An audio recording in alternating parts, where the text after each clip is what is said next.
Roll call. Mayor Hicks, Present. Councilor Reynolds. Here. Councilor Vasquez. Here. Councilor Lucero. Here. Councilor Padilla. Here. Please stand and join me in the pledge of allegiance.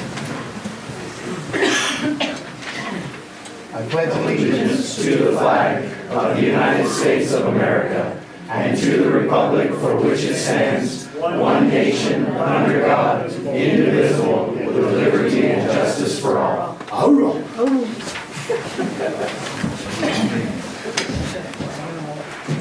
Approval of the agenda. Before we go into the agenda, we've got a airport on-call engineering services contract.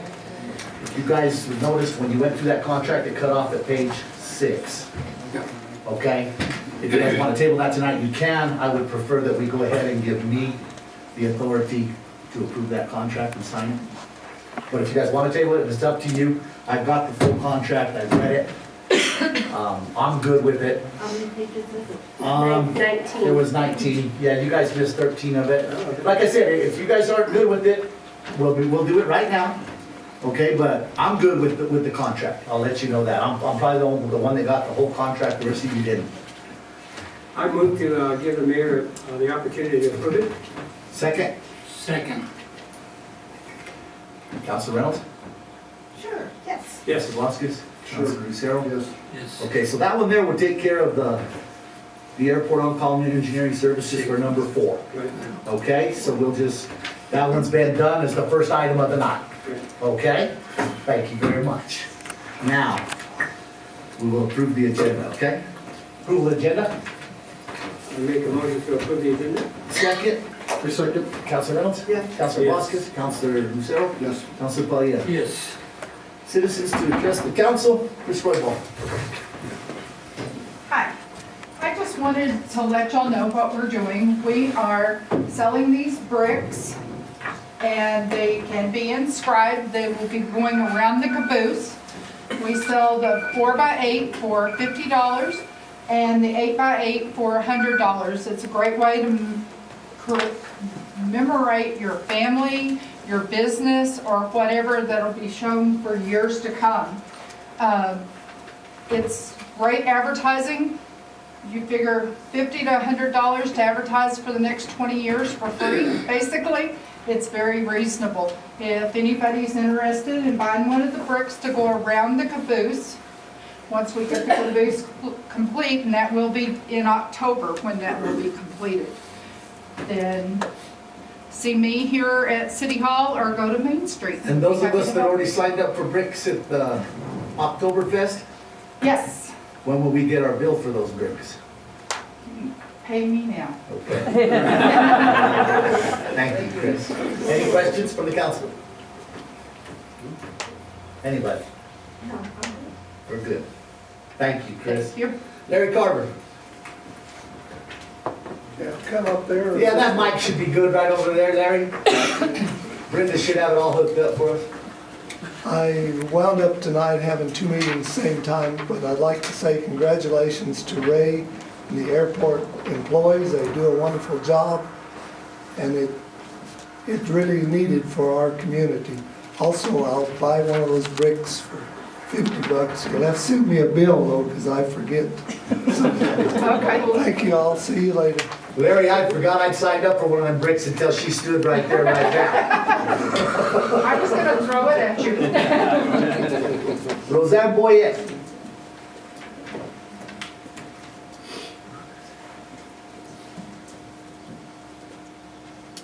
Good evening. I'm shorter than the mic. I'm just gonna put it down. Oh, there you go. Just hold it. Good evening. My name is Roseanne Boyette, and I'm a member of the Recycle Cibola, which is a group of community volunteers. We respectfully request to be placed on the council meeting agenda. Thank you. I told you guys that you would be placed on the agenda last time when we get to it. Okay, and you will get on the agenda when I say so, not when you guys say so. Okay? The other night, Waste Management was here to give a report. And it also included recycling, and you guys were so concerned with that, you got up and left the meeting before they ever gave their report. You came here and you accused of us things that were not even true. That you were on the agenda and we removed you. Okay? You people with Recycle Cibola need to get it. You don't run the city of Grants. These people up here do. Okay? So thank you, Recycle Cibola. We'll get you on the agenda when we get you on the agenda. Thank you. Oh. Public comment and discussion on the charter compliance. We are not in compliance with our charter. We're all aware of that. Approval of the regular city council meeting minutes for March 4th, 2019. I didn't see any corrections. Did anybody else? I'll entertain a motion. Make a motion to approve. Second. Councilor Reynolds? Yes. Councilor Vasquez? Yes. Councilor Lucero? Yes. Councilor Padilla? Yes. Guy Street, water, sanitary sewage repairs. Good evening, Mayor, City Council. Does anyone have the pointer, the clicker for the... There it is. Thank you. All right. Let me start with a little bit of history as to what's going on in the 800 and 900 block of Geis. What you have in front of you is a map here. This is the 800 block of Geis. This is the 900 block of Geis. The 900 block, several councilmen have gone out recently, and there's been 4 water breaks that have happened in front of Mr. Grijalva's house. That's all occurred within about a 6-month stretch. Adams Street, if you've driven on it, looks like a landmine field at one time. There's been about 6 or 7 breaks in the last 4 years. Also, on the 800 block of Geis, you have failing sewer line. That sewer line has water in it consistently. We opened it up for an emergency sewer repair. I forget the exact address, but it was on the even side of the street. When we opened it up, there was little to no sewer pipe left in the main line to tie onto. And so we know, because of the picture we have on the 800 block, that this whole line follows suit. What the city manager has encouraged us to do is to look at the bigger picture. We know that we need emergency sewer repairs. We know that the water line, the 6-inch AC line that is on the 900 block that is failing, that is the 6-inch line that is on the Adams Street is failing, that it will follow suit that the 800 block of Geis will also fail. With that in mind, we have an opportunity while we're replacing the sewer line to also tackle the water challenges that are in this area. And because of the work that's going to be done in 2020 on First Street, we have an opportunity to also incorporate storm drain. With that being said, I have a request for up to $50,000 for Geis Street for the engineering services. That way they can give me the storm drain elevations as well as the drainage structures that I'll need to be designed, as well as the street. And so they can get that to me in a timely manner to where we've gone out to bid for AUI to do the work here. So that way, when AUI is doing the work, they can put in the storm drain. Can you clarify what AUI means? AUI is a company name. I'm not sure what it's just a logo, sorry. Okay. This all has to go out to bid. Okay? All the work has to go out to bid. You can't just give it to AUI or anybody else, okay? Who's doing the engineering services? So I'm asking for Wilson because they're our on-call. On-call engineering services, okay? And Questions? AUI is also, I'm not asking for the money for AUI because Yeah, you're asking for the engineering services, but AUI, I mean, once the engineering services is done, it'll have to go out to bid. AUI went out to bid through CES. How could it So go they're out? a It CES can't go out to vendor. bid until the engineering services and the price of the road is done.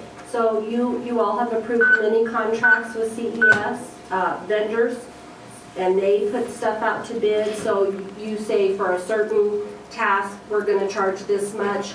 So they sanction that those prices are appropriate. AUI is a CES vendor. So what you're asking for is $50,000 for the engineers, For the engineers, that's correct. not anything for AUI. That's correct. So the bid that I received from AUI through CES is before Councilor Vasquez. So that is the total amount for all the proposed work. Obviously, it's done broken up line items, and so if we're not interested in certain line items, we can cross those off. And is that on the agenda tonight? That is not on the agenda tonight. So are those like estimated costs or That's correct. So just a rough estimate so we know what we're looking at? it's a little bit deeper dive than just a rough estimate. We've done soil samples, so we know what kind of dewatering issues we're gonna have. We also know that we're looking at gridding the road, and, yeah, it's a sizable amount of money. Yeah. Sky Street, when those gas strips that they do, the environmentalists do. So you're talking about the chlorinated plume? It is outside of the chlorinated plume. The 800 and 900 block of guys. So because we had a sewer failure, Mark wanted to act quickly. It takes 6 weeks to put out a bid for a project. And so I recommended that he utilize a CES vendor because we have a sewer leak, basically. And he got a quote from AUI. They're a contractor we've used for a couple of things, but not a lot. We've typically used TLC more frequently.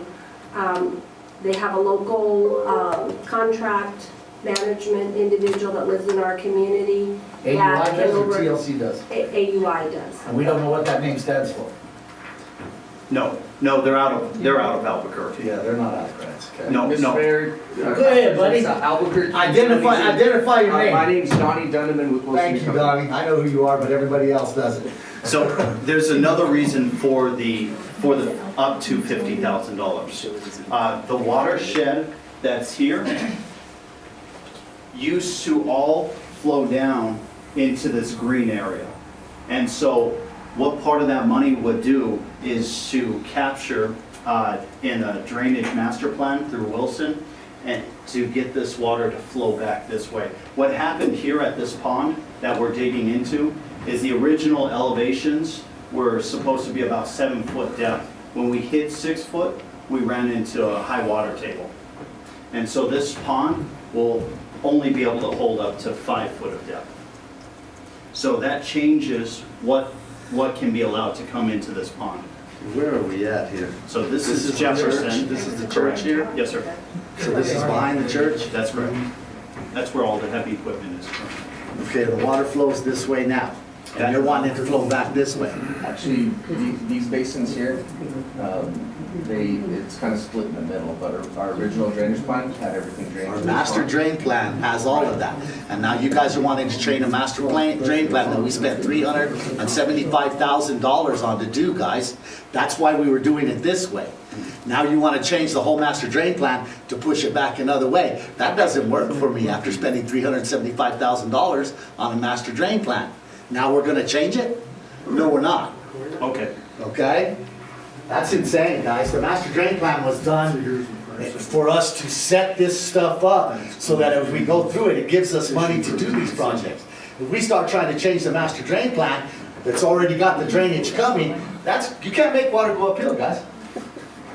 This was a recommendation from Mario, right? After looking at this? Go ahead, Donnie. Mr. Mayor, councilors, so a little more backstory. We had identified other ponds in that original master drainage plan.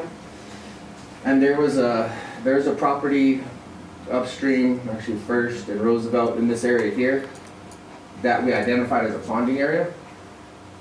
But it was developed, it's no longer available. And so when we saw that after the drainage master plan was done, we had to identify another ponding area.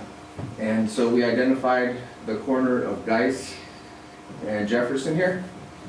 That's a county-owned property. That would be the old Knights of Columbus building. Right? Yes, sir. So we're talking about tearing down that building and making a pond there.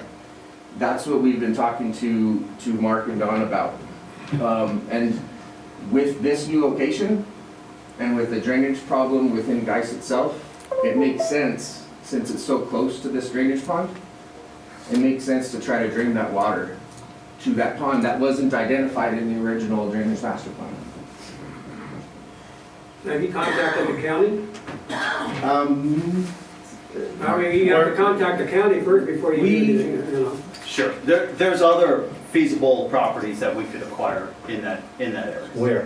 Which properties? So we've identified some empty ones, but we're trying to stay away from First Street for sure, Yeah. because people. Because that plume, that chlorine plume, is in the Knights of Columbus parking lot, guys. It cuts runs all the through- way it cuts down through. Jefferson, yes. It does cut through. About halfway through. Yes. Right. Okay. So it cuts right through, and we can be a little deeper outside of the plume, and so that's what we've looked at. You're gonna have low before. water there no matter what you do, guys. If you've got 6 foot down here, over there by First Street, it's gonna be even lower than that. You're gonna hit water at 4 feet down, if that. That's one of the reasons that we have to do the lift stations instead of the dry wells. Right. Because the dry wells will fill up immediately. So this green line here is that is the force main from a lift station that's Yes. going to be put into that area.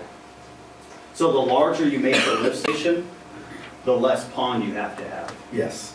And this pond also serves First Street. And Mark had, I mean, we brainstormed a little bit, looking at different alternatives, potentially draining toward the Second Street channel or into the First Street storm drain system, but those options didn't make sense.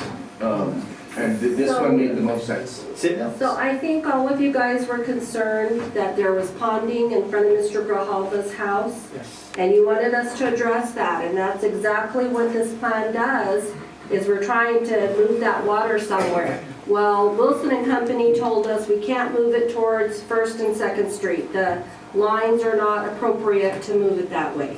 So they came up with an alternate route. So we How can much leave it. water does Mr. Gravelhava actually have in front of his property year round? How high is the table? Actually, I mean, no, I'm talking about above ground, sitting in front of his house year round. We're talking about moving 6 inches of water, guys? 4 inches of water? 2 inches of water? How much is it? How big is the pond in front of his house? Is it as big as this area right here? And is it there all year long? No, it's not there all year. So what are we talking about here, guys? So We're talking about 2 or 3 inches of water and spending hundreds of thousands, and maybe even $1 million to move it out in front of one guy's house? The only water that plumbs is in the corner. Right on But how much Away is from it? his house. the, Is on that the north, on the north side. on the north side? How much is it though? The only time it Moody's When it rains. or snows or whatever. Sure. And I think he can pump it out with a little pump into his other yard. That's what he told me. I mean, I don't know, guys, that's a whole lot of money to move 2 or 3 inches of water from in front of one guy's house. Counselor? I'm back on your little memo, okay?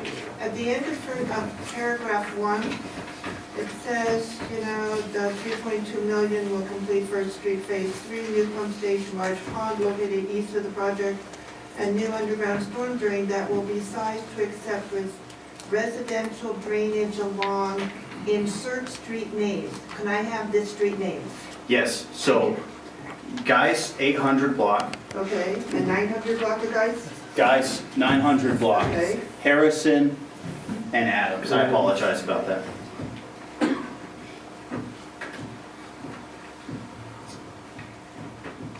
So irregardless of if we move that water, is this project just with the sewer lines gonna need engineering? No, so if we decide there's no storm drain, then we would just be simply replacing the sanitary sewer and the water line. So I think I was under the understanding that the council was gravely concerned. You were asking us at one point to replace Mr. Grijalva's driveway and his sidewalks because water sits there. If that's not a big concern, then it's not a big concern. Or not worth that much money. It's not worth that much money, guys, for 2 or 3 inches of water in front of one guy's house that might be there, what, 15 days? 30 days out of a 365-day year, guys? To me, that's insanity. I mean, I got water ponding in front of my house. We're gonna spend $180,000 to do it down Gunnison and into and it stands there. I mean, every time Steve Harvey washes his car, I get 2 or 3 inches in front of my house. And Steve washes his cars once a week, guys. I mean, for me, that's kind of crazy to spend that kind of money because of 2 or 3 inches in front of one guy's house. Well, I mean, we can do something else there. Period. It's the pleasure of the council, and I was Okay. only directed, and so this is what we came up with. And I understand we need to do the sewer lines. That's what we need to take care of, and the water lines while we're in it, okay? But as far as Drainage, no? all that drainage stuff you guys are talking about, we need to stay within that master drain plan, okay? And if we need to use that structure there on Second Street, on the old Knights of Columbus building, because of First Street, well, that's another ballgame. But to do all of this for one house with a couple inches of water that might be there 15, 20 days out of the year, that's crazy, and there is no way. Let me address that. The reason he had ponding there was because the water line was broke and had to be fixed. That's the only reason. There you go. Once we fix that water line, we shouldn't have to spend this kind of money just to fix a water line, especially if we're gonna replace all the infrastructure, okay? This is crazy, it's too much money. Okay? It would be my recommendation to approve the 50,000 for the engineering, and we'll see where we go, because we need to fix the sewer lines anyway. And we'll see where Will we we're need that if we're not gonna do, we can approve it, and if we don't need it, then not use it? Well, if we don't need it, we don't need to approve it. So, We'll just, Mr. Mayor, councilors, the overall drainage, does, well, it does. because our original drain plan had everything coming down. It didn't have this. It didn't have that there. Everything was coming down towards the green area. So it may, I would advise, councilors to do the drainage study at a minimum to relook at this area. Because this wasn't the original location of the pond. And so, and like I said, the ponding was located elsewhere, the DMP was. Where was it? 6 Where was or it at? 7 years ago. It was, I think it's off the map, but it was in this area here. Okay, and where would that be? Because there's been no development. Was that Jefferson? There's been no development in this town in years. The library's been developed, but as far as anything back over here, all this area back here, where's Roosevelt at? There's been nothing I was developed trying to except for our finish city properties here. Okay? But, yeah, I mean, basically, I mean, we needed to identify storage and, you know, for First Street itself, when we're in the First Street design. And we looked at this whole area again when we looked at Jefferson, Washington, when we looked at First Street, we're looking at Second Street. We're taking a closer look at everything. And the original pond, I'd have to provide a map. yep. I'll look at it. show you where- I got the master drainage plan at the house. To show you where I'll that's look at at. it tonight. But it was no longer available, so we were looking, as we were looking closer in the whole watershed, we were looking for a different place to store the water. And so we've come up with this, and we've coordinated with Mark and Don on this location. And so with this location, it would be built with First Street Phase 3. And it would come with a permanent lift station that would pump water out and keep First Street completely dry. And that's the plan. That's what we want done. That's the Okay? And I was thinking that we were gonna tie into the First Street main line, the drainage line that pours into the Rio. Because of the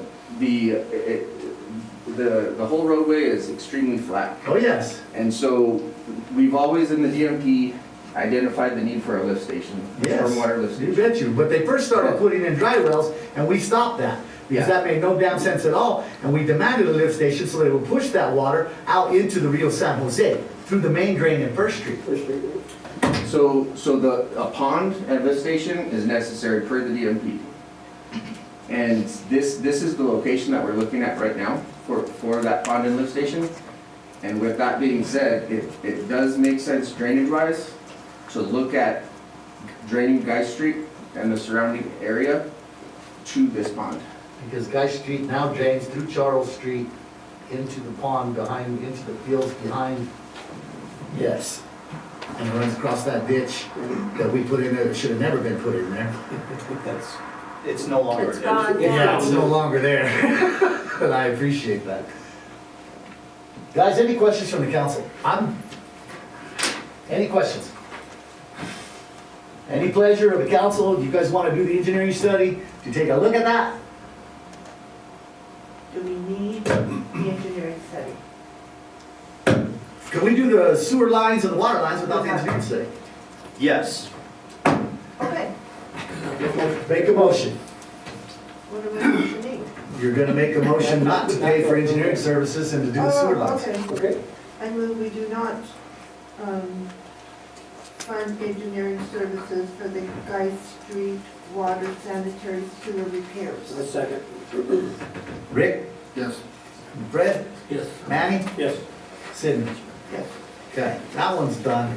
Can I make one last comment? I bet you can, buddy. So when it comes to moving water, I've had multiple requests throughout the city. Oh, yes. And You're not the only one, baby. most of the issues are that we live in a really flat bottom of the bowl. And so when it comes to moving water, most of these projects are going to seem very expensive for engineering service and very expensive when it comes to construction. Just as we're all learning this together. As we move forward on First Street, okay? We got 1.6 million in capital outlay funds this year from the state DOT. We got another million from the DOT themselves because we were basically the only one with shovel-ready projects. That covers all of First Street. That covers your pond, that covers everything we need. So what are we talking about, Mark?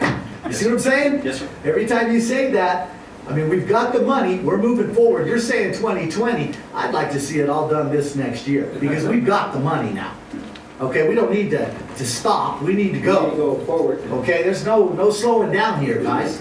I got 3 years left in this office, and I plan on getting a lot more done than I've already completed, with the help of these people up here, and you, and Donald, and everybody else out there. But that right there doesn't make any sense at all to me after spending all the money we did on the master drain plan, after coming up with a plan to push everything down to the Rio, through that green area, and now we're gonna change it to push it back towards First Street when we're trying to get the water off of First Street. Okay. Okay? So, No worries. Thank you, Mayor, it's, Council. get the sewage done, Yes, sir. and the water. That'll be on the next agenda. Gotta work. Thank you very much. Okay. The airport on-call engineering services, we already took care of it. And I appreciate you guys having the confidence in me to do that. Next, Smith Engineering Company update, well rehabilitation number 3. What's happening? How are you tonight? I'm doing good, Mayor. Good. I appreciate you guys taking the time this evening. I'm just here to give you guys an update, where we're standing, what we're doing, what things are looking like. So far, what we've done, we've completed 30% design. We've met and reviewed that with the city. We completed the 60% design, and we met with the city, I believe, last week and gave them an update on what everything was looking like. So that's what I want to do today. This is not showing up nearly as good as I'd hoped, but this is a Lights. right here. There you go. Okay. Still didn't show up as good as you'd like, but it's okay. Go ahead. Yeah, it'll work. So what we got, and I'm gonna try to use this thing here. Where's my laser? Okay, so here's the new facilities that we're looking at. The overall well site, I'm not sure how familiar you guys are with well number 3, but the overall Very. site is right through here. The existing buildings are in this area right here, and the existing wells right here. So we're putting this new building aligned with the fence on this side. It's gonna be about 5 to 7 feet away. We're proposing a 20 by 25 concrete masonry building. The new well is gonna go on the north side. We've been working with the geohydrologist to make sure we have enough room for getting behind it to pull it. This way we can build this well concurrently with the existing well in service. These are all items that we looked at with the design analysis report and why we made this recommendation, or some of the reasons why we made this recommendation early on.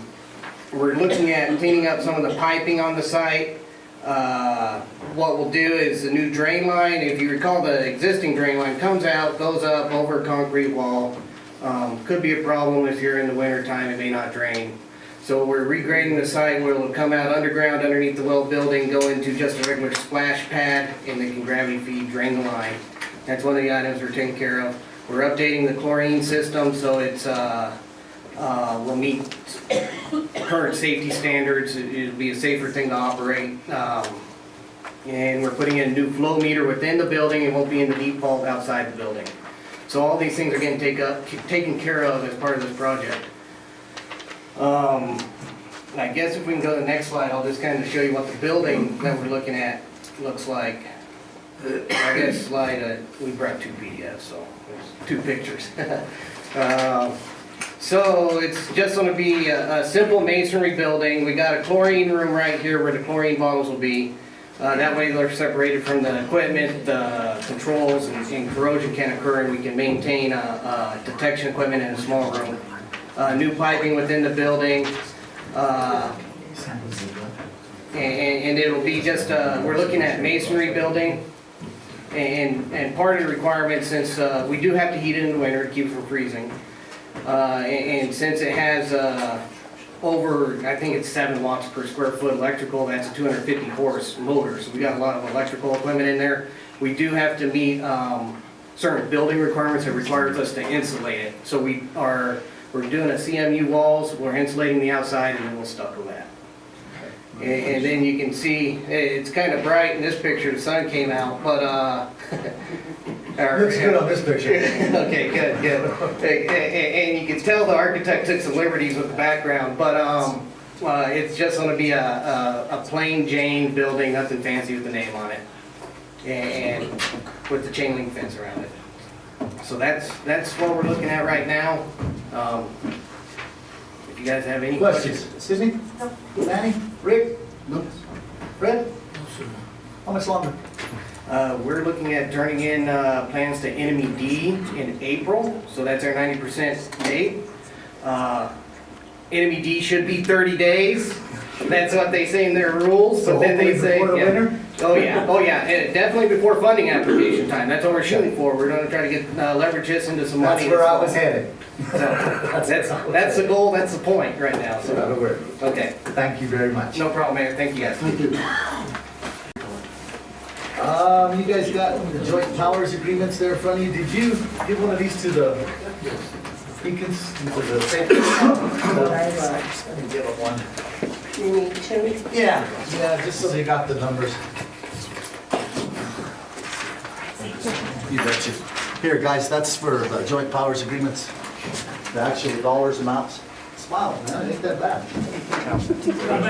Appreciate it, thank you. In your packet, on item number 6, we have, it's actually 6 different agreements.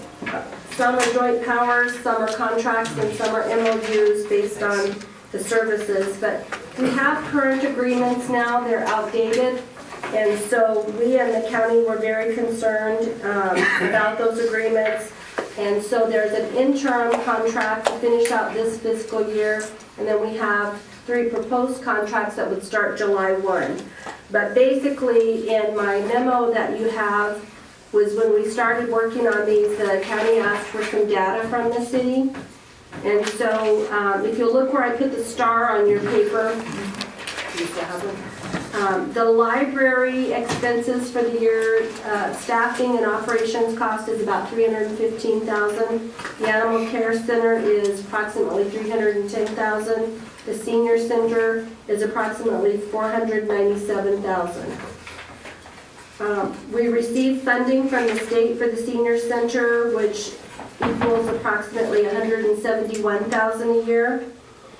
Currently, the county has been paying for the last 11 years approximately $5,250 per month towards all 3 facilities and programs. This equals about 7% of the total cost. And so in these new JPA or agreements that you have in your packet, the one for the animal care center is first in the packet. They would contribute $30,000 a year, plus they have 2 officers that would assist our animal care officers. And then the next agreement is the library agreement for the new fiscal year. And this one is a substantial difference. I think currently they're contributing about $5,000 a year, and this would be where they would contribute 30% of our annual cost. So I'm guessing that's going to be around $94,000 that the county would contribute. And then the last agreement would be where they would contribute $30,000, and they asked specifically for a program that the county would like to contribute towards, and they chose the food program. And that would work really well because we do deliver the meals at noon throughout the county and at the center. And so they're willing to contribute $30,000. Questions? If you'll remember correctly, if you were at the county meeting, I had them table this at the county meeting until we could review them one more time. They all look good now. I'm pleased with them. Very pleased compared to what we were getting in the past. But you know, we gotta understand what happened to the county too, okay? But they're over there now, they're making their comeback, and they need to start paying their fair share again. Okay, sorry, Robert. Any questions?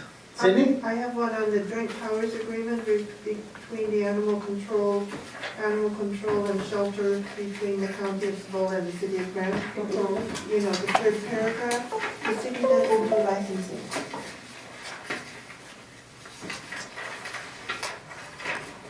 I didn't notice that. Yeah, the city doesn't do licensing. In the county ordinance, they have fees for licensing. I don't know where you would license, but they do have a table of fees. But the city doesn't license dogs or cats. They do? They just get their rabies tags from the veterinarian. Yes. Yes, and as of the current city ordinance, rabies are not required in the city of Grant. There's an out For rabies? for rabies. Well, we need to address that at the next meeting. There shouldn't be an out for rabies. That's insane. Well, I didn't sign the. Okay. Did I? No. I think I did. And I know. Back in the day. I was there. Put that on the next agenda. So it's an ordinance, so Find that on the agenda, and we will change the wording in there, that there will be no out for rabies. Well, If you have a dog, it will be I have rabies one vaccinated. thing. Go ahead. Animal control department is, for the city, is actually working on updating that ordinance. Okay. So you want to wait? Yeah, because Okay. the new proposed ordinance states rabies vaccination required Yes, and that's what And it no needs more. to say. and nothing else. so Sydney has been working with the staff So to. how much longer before you guys are ready to present that to us? I'm the sounding board and administrative assistant. What do you think? We meet every Wednesday. Hit them up and see when it's gonna be ready, and we won't put it on the next agenda, we'll wait for you guys to have the whole ordinance ready. You got it. I am So not. don't put it on the next agenda, we'll wait and see when they're ready and we'll go from there. Okay? Wow, Thanks, Cindy, for I being. guess I should have read that a little bit closer last time. Thank you, Sydney. Well, it's working. Okay, anything else? That's all I found. So we'll go ahead and we'll approve these, but then when we change that ordinance, we'll have to send this one back to the county with that change on it. Well, no, this will be congruent. Oh, with that. no, that change will be our Talks about ordinance, not for the county. rabies, That's right? It's Yeah, it's ours, not theirs. Right. Okay, that'll work. Okay. Do we need to tackle these one at a time, or can we tackle all three of them at the same time? They gotta be done one at a time because they're each individual agreements. First one, Animal Control Center, I'll entertain the motion for the joint powers agreement with the county. Going once. Going twice. I make a motion. Thank you. A second. Come on. Yeah, well, Second, Counselor Reynolds? yes. Counselor Vasquez? Yes. Counselor Lucero? Yes. Counselor Padilla? Yes. Okay, the next one, the joint powers agreement with the library. Could I have a motion? I make a motion. Second. Second. Counselor Reynolds? Yes. Counselor Vasquez? Counselor Lucero? Yes. Counselor Padilla? Yes. And the last one is the senior center, which is probably the most important one to me. Make a motion. Second. Second. Counselor Reynolds? Yes. Yes. Counselor Vasquez? Counselor Lucero? Yes. Counselor Padilla? Yes. Thank you guys very much. Purchase of a 1999 Kenworth T800 rollback truck. Good evening, Mayor and Council. So we looked at a few different ideas of how to transport equipment. We're incurring some costs on getting large pieces of equipment such as the sweepers to mechanics that work on specialized pieces of equipment like piece factor equipment. We have a couple of different other issues as well. One is we're roading our paving equipment. If you see the laydown machine, it has large rubber tracks. And as we travel along, each one of those tracks costs $7,000 per side to replace. And so one of them has a sizable gash. We're hoping it'll last through this paving season, but it definitely won't last 2 paving seasons. Also rollers, you know, the big drum machines, those are being eroded currently. So our alternative has been to pay $150 per pop for a local transport through C&E. If it's an out-of-town, towing company charges $1,200 for the first trip and then $1,000 to bring it back. And so that's another alternative. There's also the alternative of purchasing an F450 with the the gooseneck package. It has a maximum tow capacity of 25,000 pounds. That would put us in the ballpark of about $65,000 for a new F450. I've looked for used ones. I can't find many, and the ones that you do find, they're old ranch trucks that have been beat up. Yeah, so we have plenty of different options on the table. I've talked to Laura, I've talked to Councilor Vasquez. I think I've probably bugged everyone in this room about it. So I'm at your mercy asking for, actually, Mr. Harry Garcia, he offered this truck. He demoed it for the street department. He brought it over to the yard. We loaded up the laydown machine, the paving machine, and everything worked on it. So I did some investigation. What does a typical 1999 Kenworth T800 sell for? The base package has they don't call it a blue book value, but essentially the same thing of $28,000. And then it has, but that's without the rollback package. And so to add those add-ons, it looks like it should be a fair value. Questions? Sydney? Well, this is a vehicle that's 20 years old Yes, ma'am. and has 290,000 miles on it? Yes, ma'am. 280,000 miles. Why can't we buy something new? $65,000. I'm with you, Sydney. I mean, I'm with you do we 100%. have, and I have an issue, is this Mr. Garcia of the elected official person? Yes. It is. I have an issue with that, Okay. okay, straight across the board. I'm not going down the road of those other people. I would like the city to purchase something, if this is something needed and it's something going to be used, why can't we buy new? Instead of somebody else's problem. We can. Manny? What's the new cost for a new one? 65 grand. Is that with a rollback? Well, it'll be a trailer. It'll be a dually 4500, which is actually a 2-ton truck with a gooseneck trailer to haul all the stuff that we need. So the only one that piece of equipment wouldn't handle is the laydown machine. Twice, not wide enough. So I can't find one that's wide enough, and maybe, but that's not my area of expertise. You need a trailer wide enough to get the laydown machine. So- I'll bet you we can get a trailer. We probably can. Okay, we can get a trailer later on. We can get And this way, we don't have a conflict of interest, Okay, okay, giving money to a state representative, okay, because I do not want that conflict at all, definitely. okay? That's why I thought I laid all the options. Oh, And- yeah. And there's Yeah, a professionals that do this kind of work all the So time. go ahead and get us a state contract for the new one, Yes, sir. and you can have it on the next agenda, Very good. okay? So that takes care of that for this meeting. We don't need to vote on this or anything else. We've decided that, right? Well, let's go ahead. Make a motion to not buy that and buy a new truck. I make a motion that we buy a new one. Second, Second. Counselor Reynolds, Yes. Counselor Vasquez, Counselor Lucero, Yes. Counselor, 3-1. There we go. Thank you. Thank you. Thank you guys very much. Next, I'm back. All right. infrastructure improvements on High and Iron.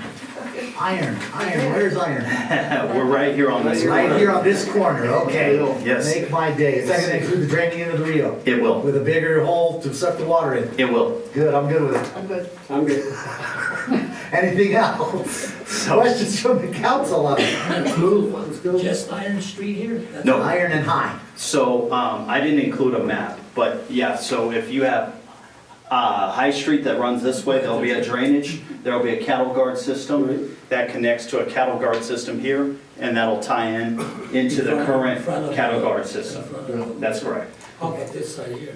So on this side, no, I don't have any It'll all run drainage. down into it. That's, From that's this way, correct. Fred? That's a low side. But we're gonna pave the whole Yes, square. that's my Yes. idea, pay this one, that one, Yeah. all the way That's down. correct. So the 160,000 does not include paving. This is just for the water line replacement, some sewer work, and then some drainage. What I want to see, when you get your grade system over here, I don't want it like the one down there on First Street that's so high no water can get in it. Okay? I don't know oh. So never mind. Every time I drive down First Street, I want to puke when I see that, because I've never seen any water pour into that grade, and it's all the way across the road, but it's higher than the road. So let's do it like we did over there on Mesa, where we put a dip Right. through the grate and the water runs through. The please. library structure does the same thing, the old Yes, library structure. Exactly. So that's what we're basing this off. We're using the same model of grading and receiving structure. Especially on that side of Iron Street in that one little corner where there's a hole about this big to suck out all that water. We're gonna put a whole grate across there. Yes, But sir. we're gonna make it lower than the road, right? Yes, sir. Okay. There'll be a valley gutter, and at the bottom of the valley gutter Thank will be you. the drainage. That works for me. Any other questions? Where are you gonna replace the asphalt and remove and replace? Who is? Where, Oh, where? Yes, so the 4 roads that we're talking about, you just said the pavement wasn't included. that's correct. So So, what's pavement, what's the asphalt? so there will be a small amount of asphalt immediately around where they're going to put in the Just a drainage. working area? That's right. So the majority, we went out to for a CES bid, and that'll show up on the next agenda. But that'll be 77,000 to mill the road, as well as to replace it with asphalt. And that's not included in this? That's not included in this, that's Okay. correct. I'm good with that. So we won't pave our own road? Yes. We're actually gonna use a company and let our crew train with them. We have a lot of new people, and so we thought this would be a perfect We're project gonna for do this them right here in front to of City train Hall too. and then Right across kick them off for their paving season. Okay, makes sense. there. Any other questions? I'll entertain a motion for the High and Iron Street repairs, 160,000, 175.54. That doesn't include the GRT test. Over the paving. Yeah, I make a motion to approve the 160,175.54. The TLC. That's TLC. for the- Second. Second. Councilor Reynolds? Yes. Councilor Vasquez? Councilor Lucero? Yes. Councilor Fabia? Yes. Thank you, Mayor. And council, ready? Removal of animal board member Helen Coach McNeil. We're removing these people because they don't show up at the meetings. Do they know they're being removed? Yes. Yes, they do. The clerk called them, yes. Okay. This is what I was talking about the other day, at the last meeting, about boards that need to be fixed or done away with, okay? This is exactly what I was talking about right here. Go ahead, Laura. One of the members, Miss Bass, is here. I didn't know if she wanted to speak. Did you still want to speak, Miss Bass?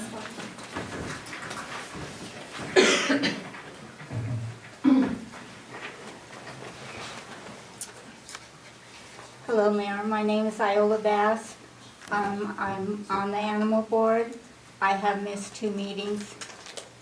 One because I had an emergency and one because I was sick. And when I go in to find out about the meetings, I do not get told. You don't get told when the meetings are? They don't call you? They've never called me. The only one that called me was Brenda. As a board member, you're not called when the meetings are? No. Okay, then I will say that we don't remove Miss Loyola Bass, we'll leave her there. I would suggest that we get with Sherry or whoever to call the board members when there's meetings. I believe they're sending out emails. I know I get emails. Have them do both. Because some people may be like me and don't do email, I don't do email. because I don't do email. Okay, you do my email, you know that. Right. You and Brenda do my email. Okay, so we'll leave you on. And Miss McNeil did not show to defend herself? And I believe she's going a student, I think. Right, she's got other obligations. Okay, then I'll entertain a motion to remove Ellen Coach McNeil. I'll make a motion. Second. Second. Councilor Reynolds? Yes. Councilor Vasquez? Councilor Lucero? Yes. Councilor Padilla? Yes. Okay, I'll make a motion, I want a motion to leave Ms. Iola Bass on the board. You don't need to do anything then. We're gonna leave her on the board just like that. Bingo, that's done. Animal board application, Levi Newsman, I did speak to him. I do know him. I worked with him at the prison for a while. I knew the name ringed a bell, okay? It was one of them bells way back there that I tried to forget about. But I would love to have Levi on the board, and I would entertain a motion to do so. I make a motion that we appoint Mr. Levi Nielsen to the board. Second, Second. Councilor Reynolds? Yes. Councilor Vasquez? Councilor Lucero? Yes. Councilor Padilla? Yes. Okay, now the big thing that we're here for tonight, okay? Award presentation to my good friend and my airport manager, Ray Jenkins, who has done an absolutely outstanding job at our airport, guys. Period. So who's ever gonna make that presentation, please come on up forward and let's do this. And before we get to the presentation, everybody hang out afterwards for cake and ice cream in the back. All right. Just a couple more minutes. Yeah, everyone down here. Mr. Mayor, we can see this.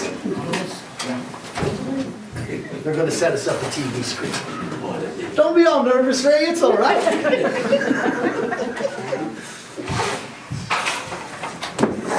Okay. Think somebody change.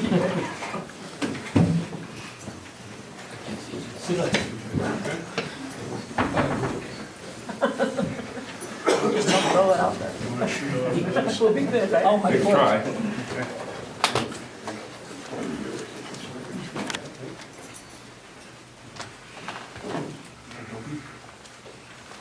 When you get it set, there, go ahead and fire it up.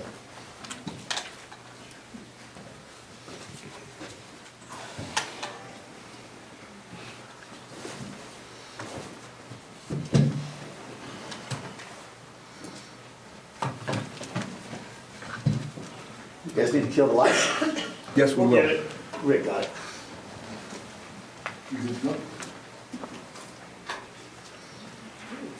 Thank you, Rick.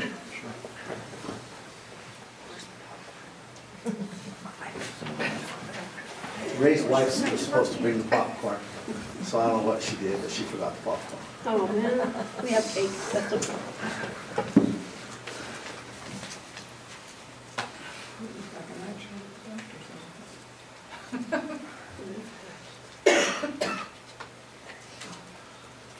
Okay, we're up. Get it on there. There we go. You're off and running. Mayor, council members, constituents of the city of Grants, my name is John DeWitt. I'm the Fast Team Program Manager for the FAA for the Albuquerque District Office. We're here tonight to present a Wright Brothers Master Pilot Award to your airport manager, Mr. Ray Jenkins, for his long, active, and safe operations in aviation.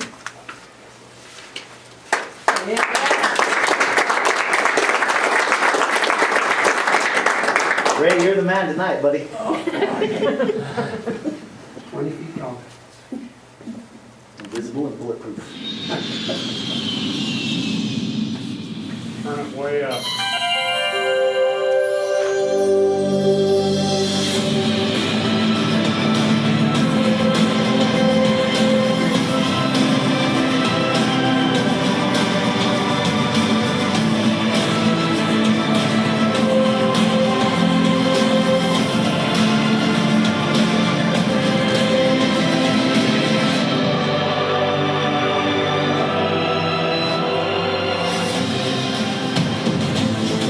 December 17th, 1903. The place was Kitty Hawk. Something new was happening in the sky above North Carolina. Humans at last found a way to join the birds. It was the first time ever a machine carrying a man powered itself successfully through the air. The story of Wilbur and Orville Wright is a story about those who inspired, those who touched their lives, and those who aided the Wright brothers before, during, and after their dream came to life. These experiences forged who the brothers would become. What Wilbur and Orville Wright achieved would both open up the skies and shrink the planet. It would change civilization permanently.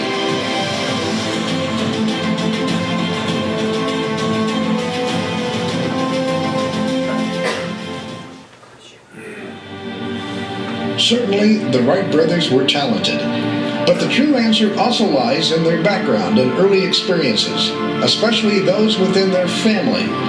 They came from a large and supporting family that was central to the lives of Wilbur and Orville, and a powerful influence in everything they did. Their father, Milton, a bishop in the United Brethren Church, was a strong and respected figure in the Wright household. The bishop's wife, Susan, had considerable mechanical aptitude. As a girl, she spent many hours with her father, a wagon maker, in his carriage shop on the family farm, learning how to use tools. Once she had her own family and household, she designed and built simple appliances for herself and made toys for her children. Wilbur and Orville would consult their mother whenever they needed mechanical assistance or advice. The Wright family home at 7 Hawthorne Street in West Dayton, Ohio, was where much of the creative thinking and planning behind the world's first airplane took place. It housed the Wright family book collection that was neither modest nor commonplace. Bishop Wright, a lifelong lover of books, heartily championed the limitless value of reading. The bishop and Susan created within their home broad educational experiences for their children, knowing that creativity and imagination are what drive human beings to excel, to invent, to innovate, and to appreciate. Wilbur and Orville had a variety of individual talents, skills, and personality traits that complemented one another, relying on each other's strengths and compensating for each other's weaknesses. The two were remarkably self-contained, ever industrious, and virtually inseparable. They lived in the same house, worked together 6 days a week, ate their meals together, kept their money in a joint bank account, even thought together. The reality is that neither probably could have achieved alone what they did as a team. Wilbur was quiet, but sure of himself. He was intellectually motivated, excelled in school, had an extraordinary memory, and was a good athlete. He was self-confident, controlled, and of steady demeanor, never rattled in thought or temper, as his father described him. Highly intelligent, he was a voracious reader, a talented writer, and a gifted speaker. Wilbur always represented the brothers in public. More impulsive than his contemplative, thoughtful older brother, Orville had boundless curiosity and energetically pursued a range of interests. His mind was quick, and he was always coming up with new inventions. While pursuing the airplane was initially Wilbur's idea, Orville's enthusiasm and optimism were often what carried them through to solutions of difficult technical problems. Despite their lack of interest in formal credentials, the brothers in fact had an education comparable to a modern 4-year college degree. Wilbur and Orville formed the Wright Cycle Company in 1892, selling, repairing, and manufacturing bicycles. In the summer of 1896, Orville was struck by the dreaded typhoid. It was a month before he could sit up in bed, another 2 weeks before he could get out of bed, and during this time, Wilbur had begun reading aloud to Orville about the German glider enthusiast Otto Lilienthal, who had just recently been killed in an accident. Once fully recovered from his illness, Orville proceeded with the same reading list as Wilbur. The brothers read up on aeronautics as a physician would read his books. Bishop Wright would attest proudly, this was the spark that ignited Wilbur and Orville's passion for flight.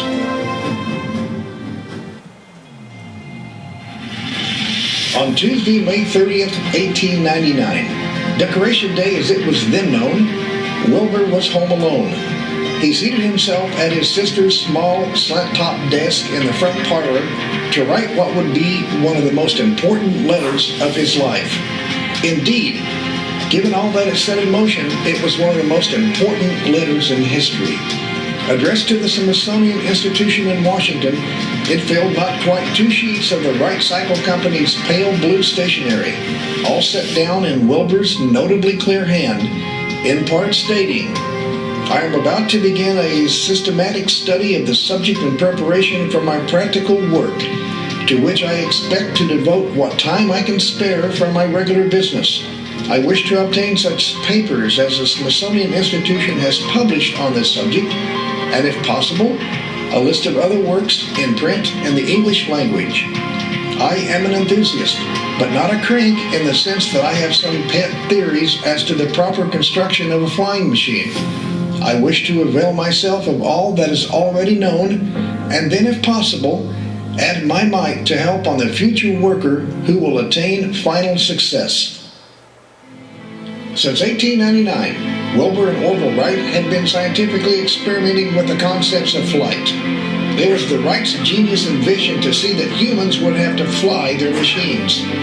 In Wilbur's words, it is possible to fly without motors, but not without knowledge and skill. With over 1,000 glides from atop Big Kill Devil Hill, the Wrights made themselves the first true pilots. These flying skills were a crucial component of their invention, but before they ever attempted powered flight, the Wright brothers were masters of the air. In September 1903, the Wrights returned to their camp at Kill Devil Hills. They mounted the engine on their new 40-foot, 605-pound flyer with the intention of flight. A bulky engine and broken propeller shaft slowed them until they were finally ready on December 14th. In order to decide who would fly first, the brothers tossed a coin. Wilbur won the coin toss, but lost his chance to be the first to fly when he oversteered with the elevator after leaving the launching rail. The flyer climbed too steeply, stalled, and dove into the sand, slightly damaging the forward elevator. The flyer was airborne for only 3½ seconds, but the power of the engine and the responsiveness of the controls bolstered Wilbur's confidence. He wrote home, "There is now no question of final success." 3 days later, on December 17th, they were ready for the second attempt. The brothers were dressed in coats and ties that December morning for an event that would alter the world. The 27-mile-per-hour wind was harder than they would have liked, since their predicted cruising speed was only 30 to 35 miles per hour. The headwind would slow their ground speed to a crawl, but they proceeded anyway. Now it was Orville's turn. Words were impossible over the engine's roar, so they shook hands, and Orville positioned himself on the flyer. At 10:35, he released the restraining wire. The flyer moved down the rail as Wilbur steadied the wings. After a run of about 40 feet, the flyer left the ground. Again, the flyer was unruly, pitching up and down as Orville overcompensated with the controls. Nevertheless, he kept it aloft until it hit the sand about 120 feet from the rail. A total flight of 12 seconds into the 27-mile-per-hour wind. The brothers took turns flying 3 more times that day, getting a feel for the controls and increasing their distance with each flight. The Wright machine had flown, but it would not fly again. After the last flight, it was caught by a gust of wind, rolled over, and damaged beyond easy repair. With their flying season over, the Wrights sent their father a matter-of-fact telegram reporting the modest numbers behind their incredible achievement. The Wright brothers built the first wind tunnel used for aerodynamic research. Orville designed and built the instruments from old hacksaw blades and bicycle spokes to measure lift and drag, representing his solid understanding of geometry, mathematics, aerodynamic forces, and illustrated the Wrights' engineering talents at their finest. The Wrights used an unusual Ford elevator mounted in front of the wings known as a canard, which lessens the violent reaction that generally occurs when an aircraft with a rear-mounted elevator stalls or loses lift. With a canard, the aircraft settles more gently after a stall, a characteristic that saved the lives of Wilbur and Orville on several occasions.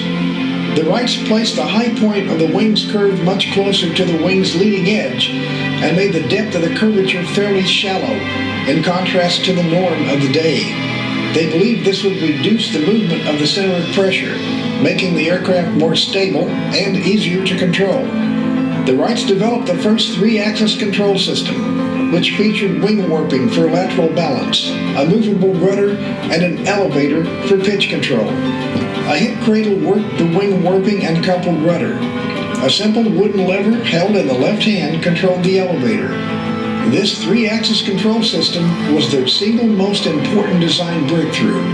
In its final form, the 1902 Wright glider was the world's first fully controllable aircraft.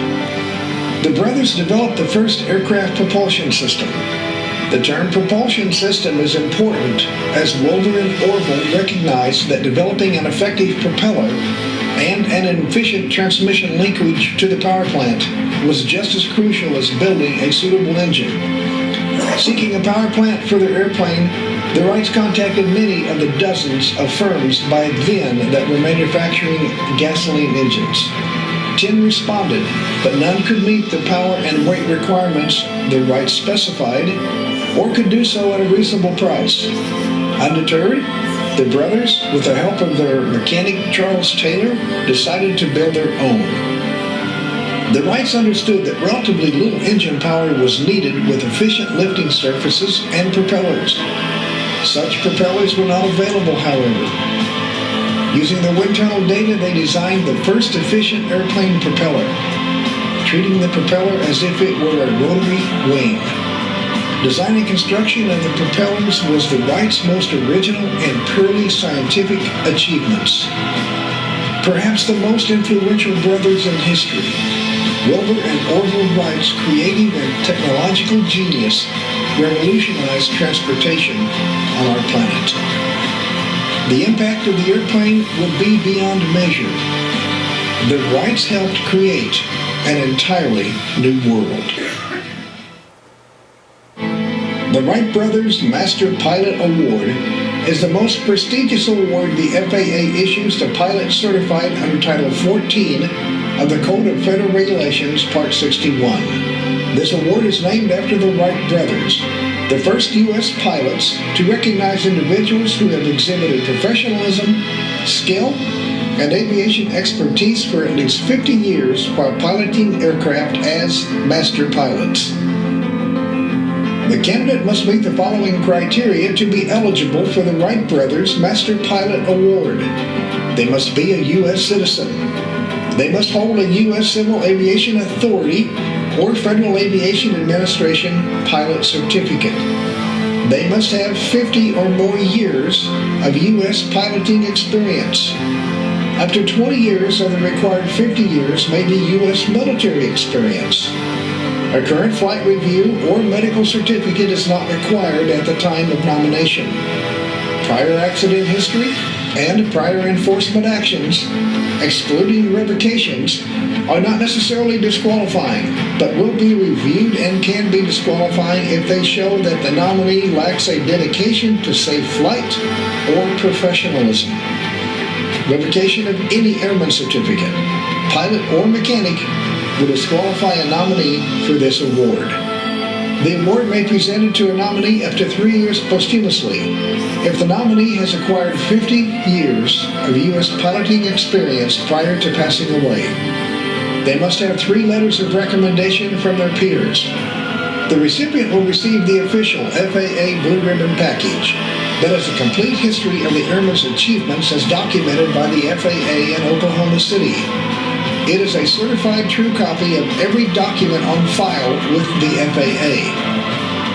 The recipient will receive a lapel pin, issued after application review and eligibility requirements have been met.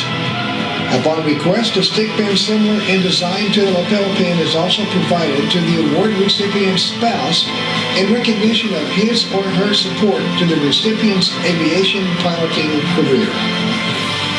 Once the award has been issued, the recipient's name, city, and state of residence, plus the month and year of the Master Pilot Award presentation, will be posted to the electronic Roll of Honor located on the web at www.faasafety.gov. The recipient will receive a distinctive certificate mounted on a presentation plaque and signed by the FAA administrator.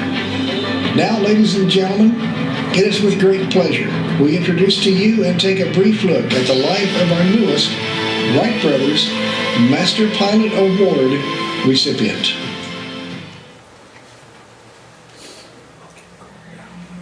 Hit them lights, Rick. Not yet.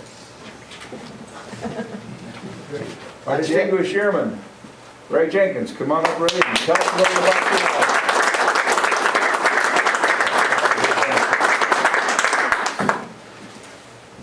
60 years and about 6 months ago. Slides off center. There we go. 60 years. What in the world happened in 60 years? I used to look forward and say, man, when I'm 60, I can retire. But 60 years.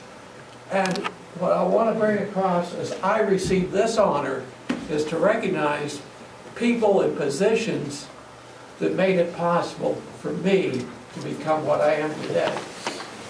We have with us tonight some people that are involved in the state aviation, the new designee to be director of the State Division of Aviation, Pedro Rael, is here.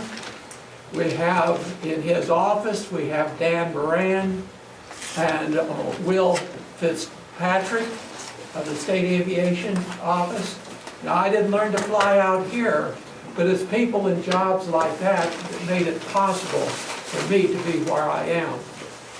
We have, in addition, we have in the FAA, I was unique, well, not unique, but we transitioned from the CAA to the FAA. And when I started my introduction, my first lessons, it was the CAA, and now it's the FAA. Mr. John DeWitt and Mr. J.D. Huss, they're very involved in this program, and it took people like that to take young folks like me and encourage us and to point us in the right direction. We have a volunteer board at the airport. Very important. The city has been a driving force. When Wes died, I offered my services with Laura to help him in a transition period. Heck of a transition, Ray. Yes.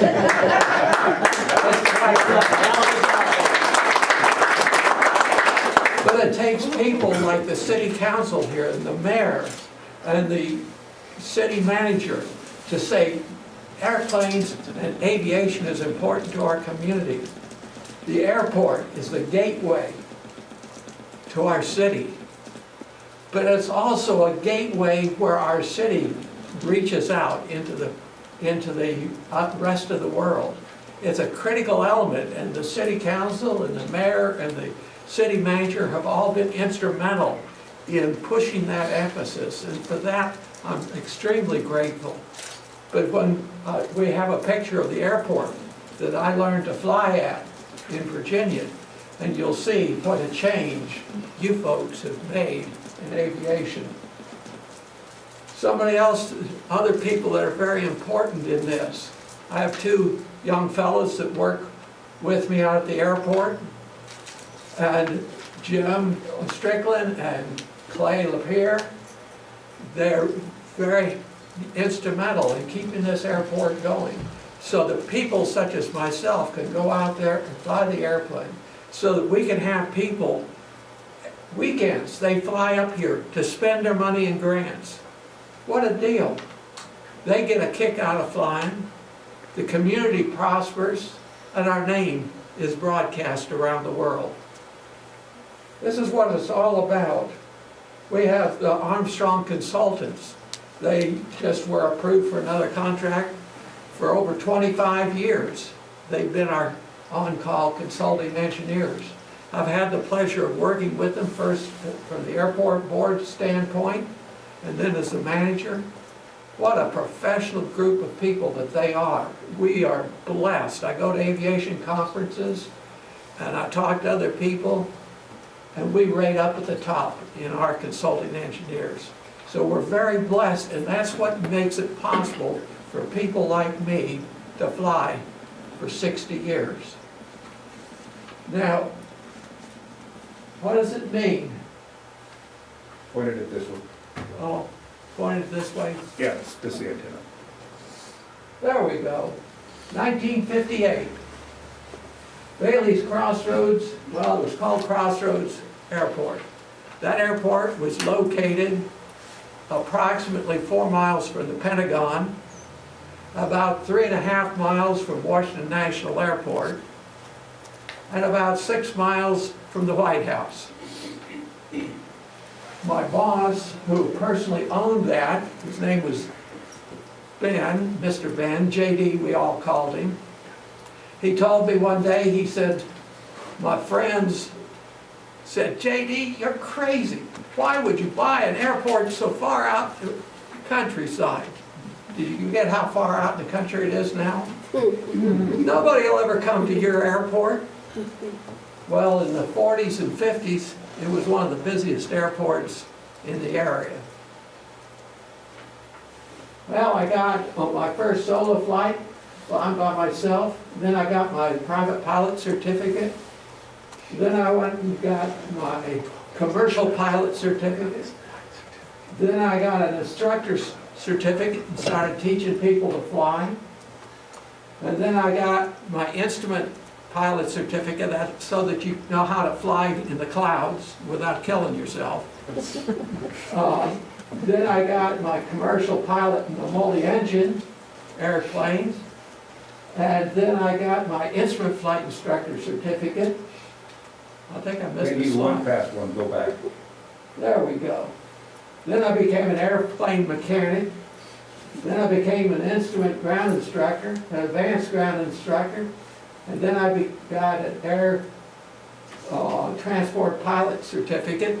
I was flying for an airline at the time, in the Convair 580, a fun airplane to fly. About 350 miles an hour. I could pass up a Constellation and a DC-7, and I'd fly down there and go zinging right on by. I flew the British Aircraft Corporation as a BAC 111. It was the first generation, really, of the small twin-engine jets, passenger jets. Fun airplane. Then I retired off the DC-9, and a lot of different airplanes, a lot of different things. Thrown in there as operating airports, managing an airport in 1965 for the city of Leesburg, Virginia. Some of you have some gray hair. You probably remember Arthur Godfrey, the radio personality. Well, it was Godfrey Field because he had owned an airport there in Leesburg. And he said he'd give the airport to the city on the stipulation they'd go to the FAA and get matching funds. In those days, it was a 50-50 deal. Today, we have a 90-10 split. So we are very blessed. Now here's where I learned to fly. This is where everything started. See the silo with the windsock on top. That's a big barn. That's where we park a lot of our trainers. These airplanes that we have in the picture there, they were rental aircraft. These were all owned by one person, Mr. Ben. He was a man, he dropped out of school, never completed the elementary school. He became the national record for Piper Aircraft, selling the most airplanes.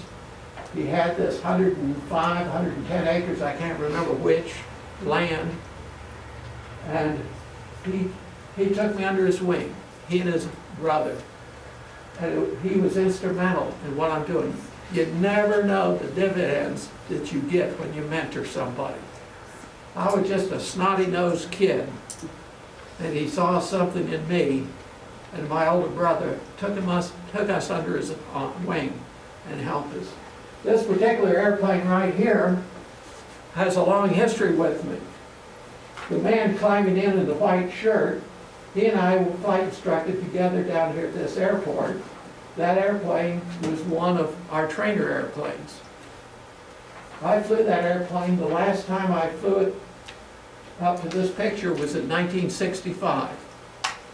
And I flew back east to see the family, and I looked my friend up, and he had rebuilt that airplane, and that's the way it looked the day we took delivery on it back at this airport.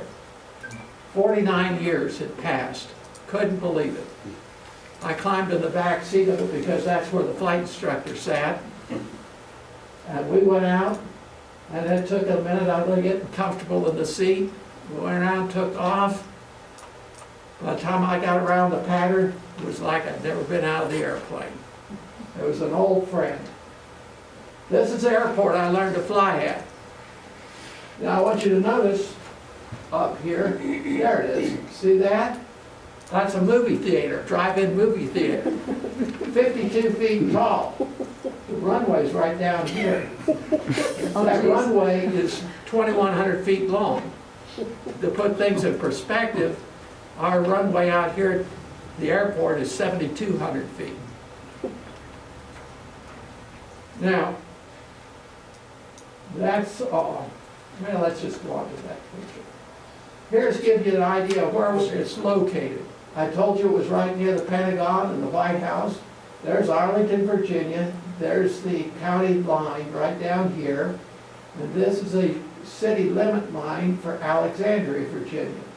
And this is the airport. At that time it was called Crossroads Airport. But that shows you how close in to the city. And the people told my boss, you're crazy to build an airport that far out of town. Give you an idea, from here to the airport's about 3.5 miles. That's how far we were from Washington National Airport. Kind of fun. My older brother and I, we learned to fly. We bought this airplane together, the two of us. We bought it. This was one of the trainer airplanes at the airport where we both learned to fly.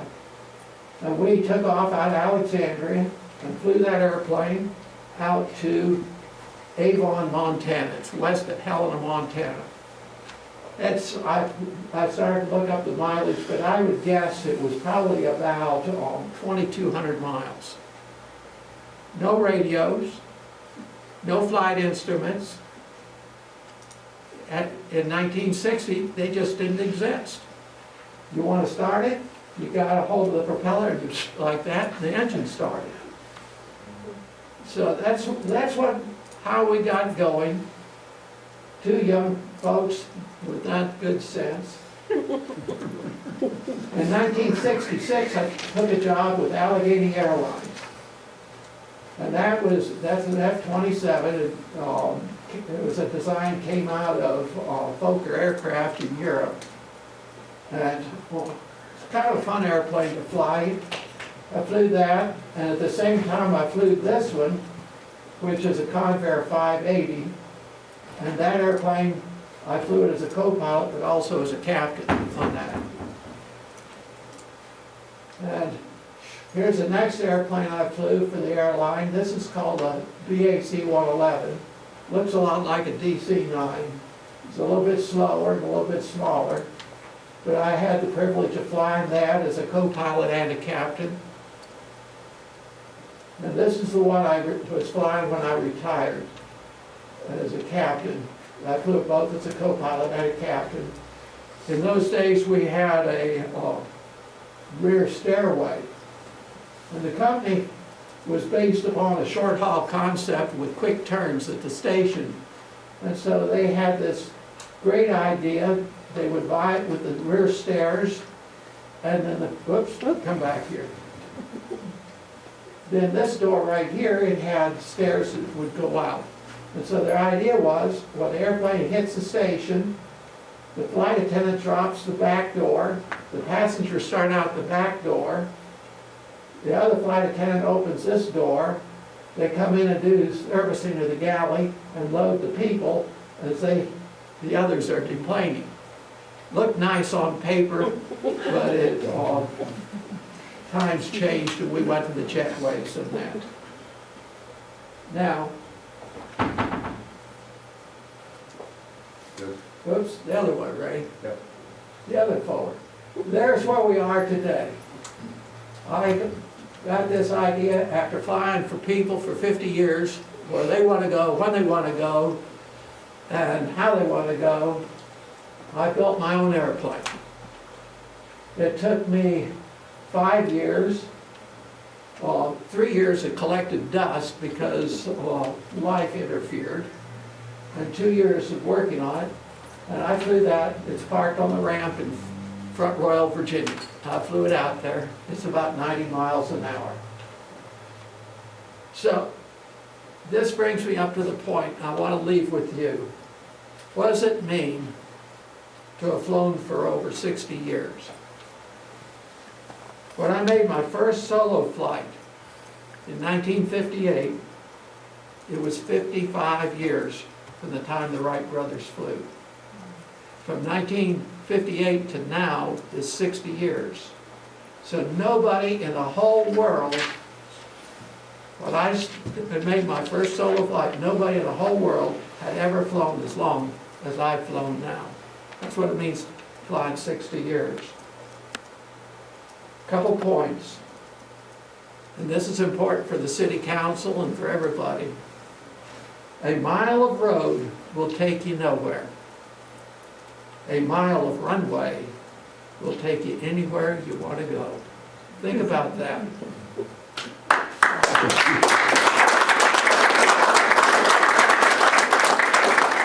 Flying is a metaphor for life. In flying, you have to know where you're starting from. You have to know where you start from.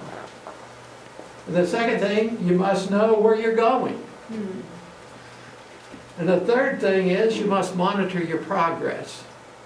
And if you deviate from your plan, correct for it. And you'll get there. And the last point, and this is the most important thing I learned in flying, one of my instructors told me, because I tell you, I was a snotty-nosed kid. But he said, Ray, we make enough mistakes by accident. Why would you even think about doing something you know you shouldn't do? And that's my flying history, and I'm going to turn back over to Mr. DeWitt. And he's going to tell you all the important stuff.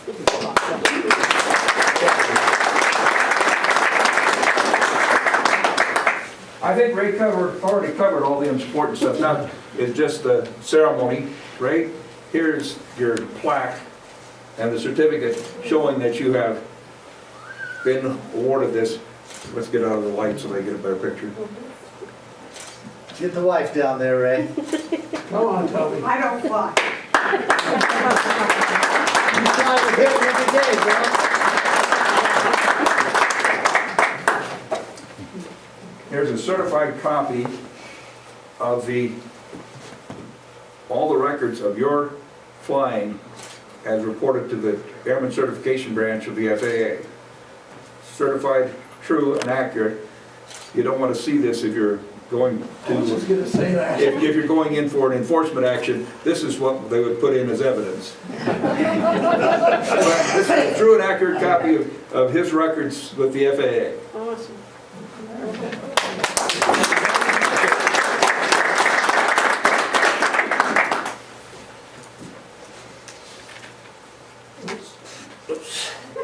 From the ground up. From the ground up.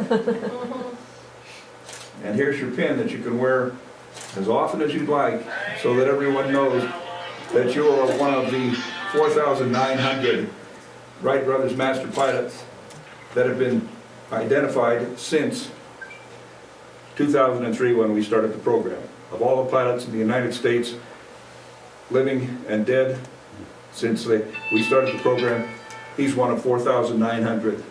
Awesome.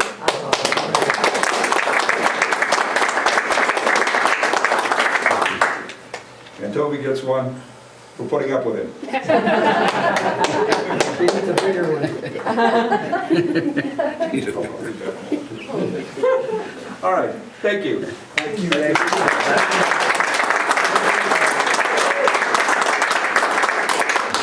Have to give us just a couple minutes, we'll conclude this meeting, and we'll get on to the party. Oops, we need to lower the screen. Yeah, we can try to take No this worries. down.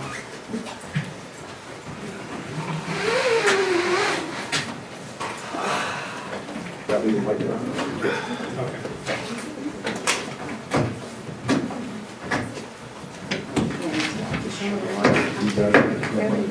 Everybody back in place. Comments from the council, Laura. Just wanted to congratulate Ray, and each time I think he's outdone himself, then something else happens that we're so proud of you, and you make our community very proud. Thank you. Sydney? Congratulations. Congratulations. Toby, and you too. Congratulations on to great life of aviation. Congratulations, Ray. Thank you, thank you. Ray, thanks. My pleasure. That's all I have to say, buddy. You've done a hell of a job since taking over out there. You've made our airport very viable, and we could not have done without what we've done out there without your recommendations and your foresight. So thank you very much. Not too shabby. No, not too shabby. You know, I was telling Sydney when we were sitting down there and it came up on the screen, you got your license 12 days after I was born. Okay? So that says something right there, Ray. I'm only 29 years old. Yeah, it's your line, you tell it, baby. That deal with Recycle Cibola tonight, guys, they really upset me because of the stuff that they say. They came to the council meeting, they said stuff that was not true last meeting. They asked me about an environmental tax. I told them that it's at the wastewater treatment plant. The very lady that spoke out there tonight came back and asked Laura, is that really where that money goes? No, I'm just gonna lie to you. Okay, I've never told a lie to this council, to this town, and I'm not gonna start today. Okay, and that's why Recycle Cibola, they tell us they can put a blue can in front of everybody's house for $3.29 a piece. Waste Management says it'll cost us 16 bucks a head. They didn't stay for Waste Management's deal the other night, they left after the Second Amendment hearing, okay? They didn't want to hear what Waste Management says. They've never been in front of the Solid Waste Authority Board to present anything to us, and I know because I sit on that board, and I've been on that board for 13 years. The employee that mans those blue bins, the recyclables don't even cover his wages. And we hired that guy and we started that job just for recycling, okay? So I just want to put that out there so everybody knows the history that's going on there. I don't appreciate them coming here and making false statements to the council about the council. And it really pissed me off, okay? So, just to put that out there. As far as our drainage and stuff goes, we did a master drain plan. That's what we're gonna follow, okay? It was $375,000 it cost us to do that from the county, the Milan, and the city. And it covers all of it, from Milan to grants to everyone. The Second Amendment was very nice. I'll be exercising my Second Amendment rights here real soon on the 15th of April, bringing that up. Our next meeting will be on the 1st of April. On the 15th, we will not have a meeting, we'll do it on the 29th of April. We will have one meeting in May because of Memorial Day. So make sure that we got all of our stuff ready, because I don't want another meeting in May, okay? On that note, I'll entertain a motion to close this meeting down. Comments. And start, that's what I just did, I asked you each for a comment, you all said thank you. Go ahead, Fred. Yes, I did, you said thank you. You didn't look there. Go ahead. I wanna bring something up that I brought to you the other day. Sweeney Canyon. You know, my daughter lives out there, that's besides the point. I was coming in early in the morning, there was 2 school buses in front of me, and those kids were bouncing like dummies in there, you know. That road is bad up there. Can we do something? Go with Cutler, chip and seal, get in partnership with the county, see if they can chip seal it for us or something. And this was my suggestion to Fred on that section of road there. For us to try to pave it would just be ridiculous, okay? But what we can do is we can go in there and we can fill in the potholes. Fill out level. And then get the county and chip seal on top of it.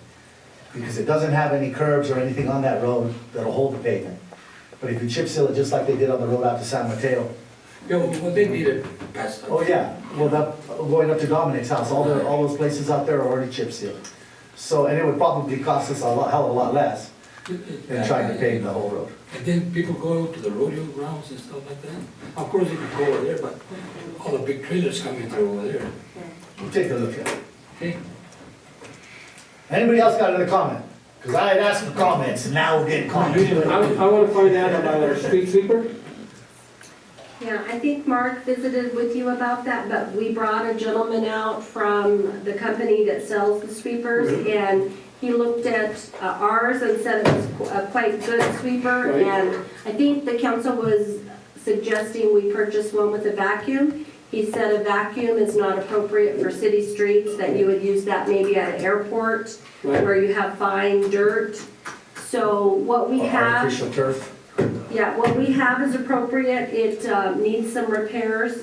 The control system on the top, what do you call it, motherboard The or? computer board. Computer board is fried and Right. needs to be replaced. So that's one of the items that Mark was looking at that we need to transport to Albuquerque and get repaired. We all met, I was there at that meeting, Yes. and that should have been addressed a long time ago. The other thing we need to do is, we have a contract with somebody with warranty stuff.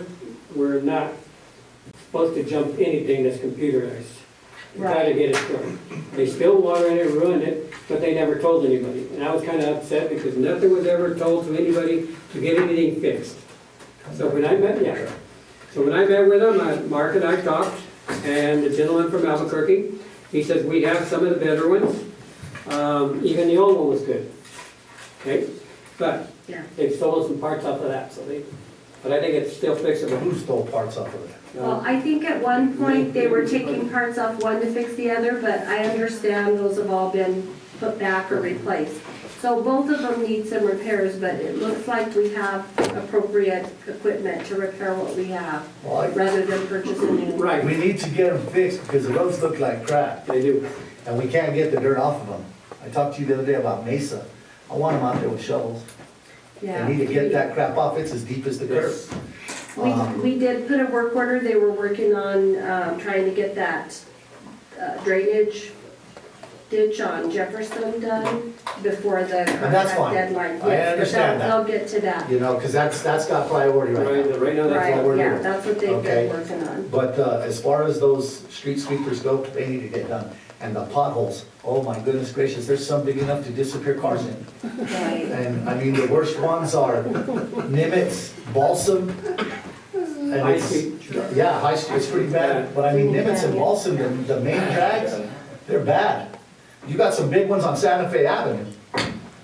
And that's where the air voids are. So I know Mark was talking about doing an oil or whatever, but we need to get on that because all it's doing is further tearing up the roads. So probably what we're gonna need to do is pay some overtime and work That's the fine. guys, because they're. If we got it if we've got the money, then let's do Right it. now. So, back Let's do to it. the sweepers. I would like to see us move right away and get them down to the repair shop and not let them sit anymore. Yes, sir. Okay, that's what I like to see move now, you know. I agree. Thank you. I agree. Any other comments? I'll entertain a motion to close the meeting. I make a motion to close the meeting. Second. All in favor, say aye. Aye. Let the party begin. Ray, thanks again, buddy. Oh, man, somebody's ready to go home. When everybody says aye, he knows it's time to go.